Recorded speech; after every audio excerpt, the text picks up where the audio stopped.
ने ईरान के ऊपर बहुत बड़ा हमला बोला है। ये दोनों ही मुल्क एक दूसरे के खून के प्यासे हैं, एक दूसरे को नेस्तनाबूद करने के ऊपर तुले हुए हैं। और ये इस वक्त की सबसे बड़ी, सबसे अहम खबर हम आपको बता रहे हैं, जब इजराइल की तरफ से ईरान के ऊपर हमला बोल दिया गया है।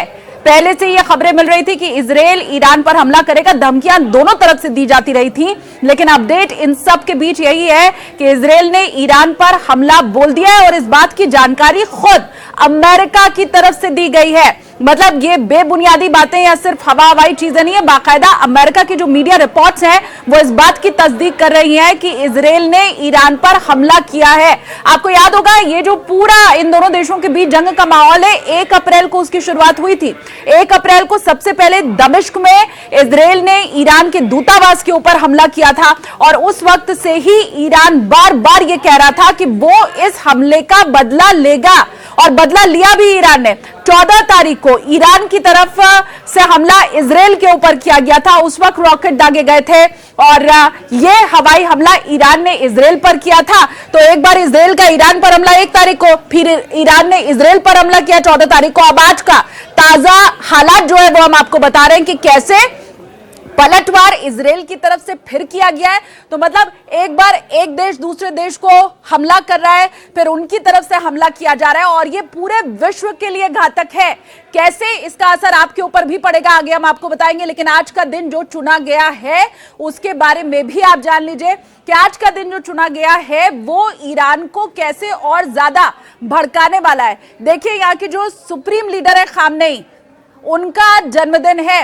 खामनेई वही शख्स है जिनसे पूछे बिना, जिनकी इजाजत के बिना ईरान के अंदर पत्ता भी नहीं हिलता है। अगर अटैक करना है इजराइल के ऊपर, जो हमले की इजाजत दी जाती है वो खामनेई की तरफ से ही दी जाती है। तो आज सुप्रीम लीडर का जन्मदिन होना और ऐसे दिन को चुनना इजराइल का ईरान के ऊपर हमला करने के लिए, ये ईरान को और ज्यादा भड़काने वाला रहेगा। और जाहिर सी बात है इस हमले के बाद अब आगे ईरान भी और जो जवाबी कार्रवाई है वो कर सकता है। अच्छा, इन सब के बीच में जो एक चीज और ख्याल रखने वाली है कि ये जो ताजा हमला इजराइल की तरफ से ईरान में किया गया है, उसी जगह पर एयर डिफेंस सिस्टम भी है। ईरान का एयर डिफेंस सिस्टम अभी पूरी तरह से एक्टिव दिखाई दे रहा है और ये जो जगह है वो इस्फान बताई जा रही है, यहीं पर हमला किया गया है। इस्फान में हमला किया गया है और ईरान का न्यूक्लियर प्लांट इसी शहर में है। तो जहां पर न्यूक्लियर प्लांट होना, वहां पर हमला करना, जो सुप्रीम लीडर हैं उनके जन्मदिन पर हमला करना, ये सारी बातें इस ओर इशारा कर रही हैं कि अभी तो यह हमला इजराइल की तरफ से हुआ है ईरान पर, लेकिन ईरान भी अब आगे चुप नहीं बैठने वाला है। एक तो आज का दिन बहुत खास था उसके सुप्रीम लीडर के लिए और दूसरा जिस शहर को टारगेट किया गया है वो शहर न्यूक्लियर प्लांट ईरान का वहां पर है। और ये हमला अगर आगे जारी रहता है तो क्या उस न्यूक्लियर प्लांट के ऊपर भी कोई इफेक्ट तो नहीं पड़ेगा, ये भी अभी एक बहुत बड़ा सवाल बना हुआ है। अच्छा, इन सब के बीच क्योंकि ये हम जानते हैं कि ईरान कैसे एटम बम बनाने की ओर आगे अग्रसर है और इजराइल हमेशा न सिर्फ ईरान को चेताता रहा है बल्कि पूरे विश्व को ये कहता रहा है कि एटम बम ना बना पाए ईरान।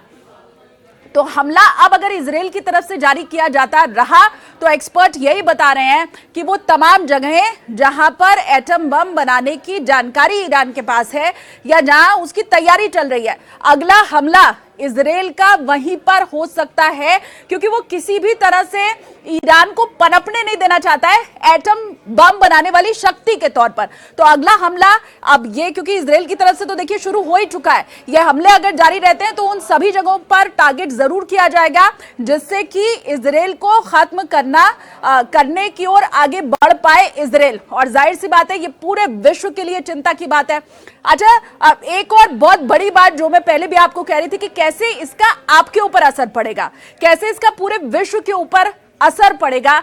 ये जो पूरा इलाका है ईरान इजराइल के पास का, ये जो पूरा इलाका है, बताते हैं कि पूरे विश्व में जो क्रूड ऑयल की सप्लाई होती है उसमें 20% इसी इलाके से होकर गुजरता है। और अब दोनों देशों के बीच में तनाव तो चूंकि बढ़ ही चुका है हमले दोनों ही तरफ से हो रहे हैं। जैसा मैंने आपको बताया कि कैसे पहले इजराइल ने हमला ईरान पर किया, फिर ईरान ने इजराइल पर किया, अब ये जो ताजा हमला जो अभी आपको मैं बता रही हूं वो इजराइल की तरफ से ईरान पर किया गया है। तो ये जो पूरा इलाका है, तनाव यहां पर बढ़ा हुआ है। और 20% क्रूड ऑयल अगर इसी रास्ते से होकर गुजरता है पूरे विश्व के, तो वो भी फिर बाधित जरूर होगा।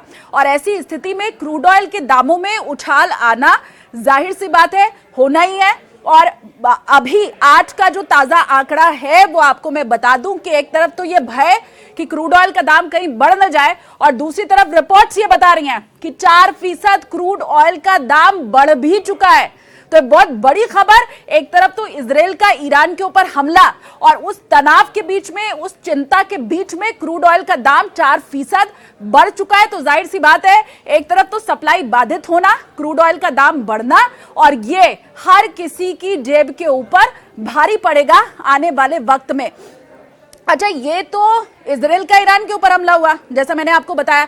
यह हमला सिर्फ वहीं तक थमा नहीं है, रिपोर्ट्स ये भी बता रही हैं कि दक्षिणी सीरिया के ऊपर भी हमला हुआ है, और साथ के साथ इराक के कुछ हिस्सों में भी ब्लास्ट की खबरें मिल रही हैं।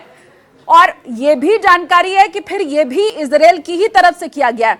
तो ईरान के ऊपर हमला, इसके अलावा साउदर्न सीरिया के ऊपर, दक्षिणी सीरिया के ऊपर हमला, और ब्लास्ट की खबरें इराक से भी मिल रही हैं। तो ये क्या उस पूरे इलाके को भय में, दहशत में तब्दील करने की, लोगों को डराने की, क्या ये पूरी प्लानिंग के तहत इजराइल की तरफ से कदम उठाया गया है? थोड़ा सा और समय बीतेगा, क्योंकि जैसा इस हमले की पुष्टि तो अमेरिका की तरफ से कर दी गई है, तो थोड़ा और ये समय बीतेगा। आगे क्या इजराइल कर रहा है, उसका प्रभाव क्या पड़ रहा है, क्योंकि पूरा मिडिल ईस्ट इस वक्त शिया सुन्नी लड़ाई में घिरता हुआ दिखाई दे रहा है।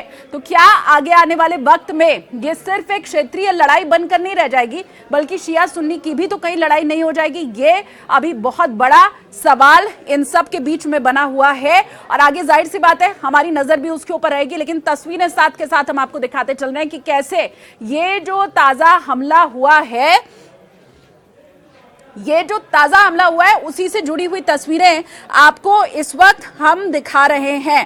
तो ये बहुत बड़ी खबर, हमला हो चुका है इजराइल का ईरान के ऊपर, और इसी से जुड़ी हुई जो छन कर खबरें आ रही हैं वो लगातार आप तक हम पहुंचाते भी जा रहे हैं। एक और ब्रेकिंग न्यूज मिल रही है, इन सब के बीच में एक और बड़ी खबर मिल रही है। ये बहुत बड़ी खबर आपको मैं बता दूं कि IRGC की तरफ से एक कमेंट सामने आया है, एक स्टेटमेंट सामने आया है। ईरान IRGC उसकी तरफ से एक बहुत बड़ा कमेंट, बहुत बड़ा स्टेटमेंट सामने, जवाबी हमले के साथ ही जो परमाणु स्थल हैं उन्हें निशाना बनाया जाएगा ईरान की तरफ से। तो जैसा कुछ ही वक्त पहले मैंने आपको बताया था कि अब ईरान भी चुप नहीं बैठने वाला है। इजराइल ने अगर हमला किया है तो ईरान भी आगे हमला जरूर करेगा। और ये देखिए स्टेटमेंट आ भी गया, आपको जब मैं ये खबर दे रही हूं उसी बीच ये स्टेटमेंट आ गया है ईरान IRGC की तरफ से। अब ये बात कही गई है कि Iran will target Israeli nuclear site. अब ईरान हमला करने वाला है जो इजराइल की न्यूक्लियर साइट है उनके ऊपर, और जो परमाणु स्थल है उन्हीं को अब आगे निशाना बनाया जाएगा। तो दोनों देश एक दूसरे को कैसे पूरी तरह खत्म कर दें, निस्तनाबूद कर दें, अभी उस जंग की तैयारी करते हुए दिखाई दे रहे हैं। और ये स्टेटमेंट ये क्लियरली बता रहा है कि आगे आने वाले वक्त में तनाव, लड़ाई, दहशत सब कुछ और ज्यादा बढ़ने वाली है। देखिए, पहला हमला इजराइल का ईरान पर, फिर दूसरा हमला ईरान का इजराइल पर, अब ये तीसरा हमला इजराइल का ईरान पर। थमेगा कहां ये लड़ाई, थमेगी कहां? सबसे बड़ा सवाल अभी वही है, क्योंकि ताजा हमला किया ही है इजराइल ने, ईरान के ऊपर ताजा हमला किया ही है कि उतनी देर में ईरान ने कह दिया कि अटैक अगला अब हम करने वाले हैं। ये पहली बार है जब ईरान अपने स्टेटमेंट में ये बता रहा है कि हमला करेगा कहां।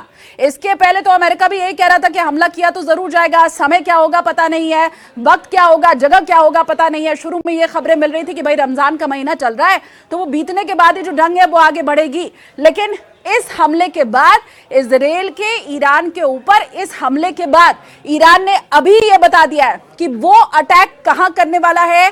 ईरान IRGC का स्टेटमेंट आपको मैं बता रही हूं, यह स्टेटमेंट ईरान IRGC का है जो कि यह बोल रहा है जवाबी हमला हम करेंगे और इजराइल के परमाणु स्थल को उन्हें निशाना बनाया जाएगा हमारी तरफ से। तो अब ये लड़ाई रुकती हुई तो फिलहाल नहीं दिखाई दे रही है, ये लड़ाई रुकती हुई नहीं दिखाई दे रही और लगातार एक के बाद एक जो ब्रेकिंग न्यूज है वो आती जा रही है। अगली जो बड़ी खबर मुझे मिली है, जो ब्रेकिंग न्यूज मुझे मिली है, वो भी आपको मैं बता दूं। ईरान मीडिया ये बता रहा है कि इस्फहान में जो परमाणु संयंत्र उनके वो पूरी तरह सुरक्षित है। मैंने आपको बताया था कि निशाना इस्फहान को बनाया गया और इसी जगह पर ईरान का परमाणु संयंत्र है। तो फिलहाल ये कह रही है ईरान की मीडिया कि अभी तक वो तो सुरक्षित है। ये जानकारी ईरानी मीडिया के हवाले से जो मिल रही है वो आपको मैं बता रही हूं, सिक्योर है और अनहार्म्ड है। ईरान स्टेट मीडिया की तरफ से ये बात बताई गई है। तो हमला हुआ जरूर है, लेकिन जो परमाणु संयंत्र ईरान का है वो सुरक्षित है, ये वहां की मीडिया बता रही है। तो अलग अलग जो मीडिया रिपोर्ट्स हैं उनके हवाले से जो खबरें मिल रही हैं न्यूज 18 इंडिया पर, वही खबरें तुरंत बिल्कुल आपको हम बता रहे हैं। एक और बड़ी खबर, अमेरिकी अधिकारी ने CNN को यह बताया है कि इजराइल ने ईरान के अंदर हमला कर दिया है, हमला हुआ है और परमाणु जो वहां के न्यूक्लियर प्लांट्स हैं, हालांकि उन्हें टारगेट नहीं किया गया है। तो कई मैंने आपको अब तक स्टेटमेंट बता दिए, आधिकारिक स्टेटमेंट बता दिए, जो ये कह रहे हैं, जो ये बता रहे हैं कि इजराइल ने हमला ईरान पर किया है। हाँ, इतना जरूर है कि ये जो हमला किया गया है उसमें निशाना परमाणु संयंत्र को नहीं बनाया गया है। ये जगह बहुत खास है ईरान के लिए, ये जगह बहुत खास है क्योंकि वहीं पर उसका परमाणु संयंत्र है। लेकिन अमेरिकी अधिकारी CNN को यह बता रहे हैं कि निशाना उसके ऊपर नहीं लगाया गया है फिलहाल। तो बड़ी खबरें जितनी भी मिल रही है एक एक करके मैं आपको बताती जा रही हूं। इजराइल ने ईरानी परमाणु सुविधाओं को निशाना नहीं बनाया है, अमेरिकी अधिकारियों की तरफ से इस बात की पुष्टि कर दी गई है। तो ये बहुत बड़ी खबर। न्यूक्लियर फैसिलिटी फिलहाल ईरान की तो सेफ है, लेकिन ईरान ने यह कह दिया कि इजराइल की हम सेफ नहीं रहने देंगे, हमारी सेफ है, निशाना नहीं बनाया गया। लेकिन स्टेटमेंट ईरान ने दे दिया है कि हम अब इजराइल की सुरक्षित नहीं रहने देंगे क्योंकि न्यूक्लियर साइट के ऊपर हमारा अगला हमला होगा। तो आज के इस हमले के बाद यह भी स्पष्ट हो चुका है, कि अगला हमला होगा, कहां होगा।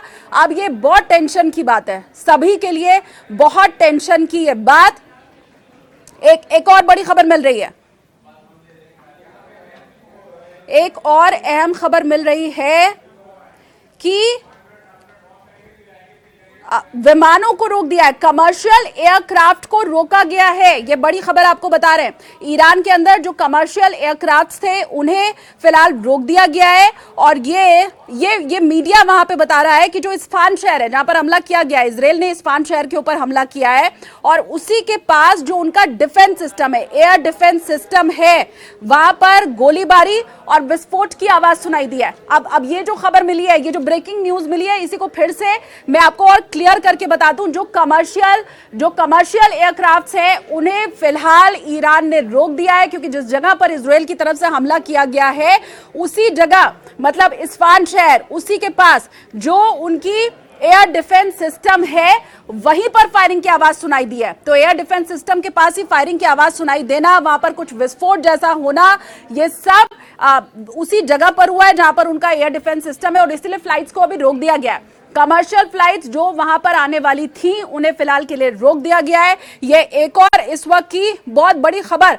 और ये खबर मैं आपको बता रही हूं ईरान की ही जो मीडिया है उसके हवाले से, जो वहां की गवर्नमेंट मीडिया है, सरकारी मीडिया है, उसके हवाले से ये बहुत बड़ी खबर इस वक्त की आपको मैं बता रही हूं। तो ये अब किस जगह पर रुकेगा, कहां थमेगा, किसी को नहीं मालूम है। लेकिन इतना जरूर है, ये इतना जरूर हम कह सकते हैं कि ये परेशानी भरी बात है, पूरे विश्व के लिए ये परेशानी भरी बात है। एक एक करके बड़ी खबरें और तमाम स्टेटमेंट सामने अब आने शुरू हो चुके हैं और जैसे ही वो स्टेटमेंट हमें मिल रहे हैं तुरंत ब्रेकिंग न्यूज मैं आपको दे रही हूं। हमारे साथ जो दर्शक अभी जुड़े हैं उन्हें फिर से मैं बता दूं, इजराइल ने ईरान के ऊपर हमला बोल दिया है। यह ताजा हमला इजराइल का ईरान के ऊपर है। 1 तारीख से शुरू हुआ, 1 अप्रैल से शुरू हुआ। इन दोनों ही देशों के बीच जो युद्ध जैसी स्थिति है वो थम नहीं रही है, वो शांत नहीं हो रही है। आपको याद होगा भारत ने भी अपील की थी, एस जयशंकर हमारे विदेश मंत्री, उनकी तरफ से बाकायदा फोन पर दोनों देशों के विदेश मंत्रियों के साथ बात की गई थी कि इस हमले को और इस लड़ाई को यहां पर रोकना होगा।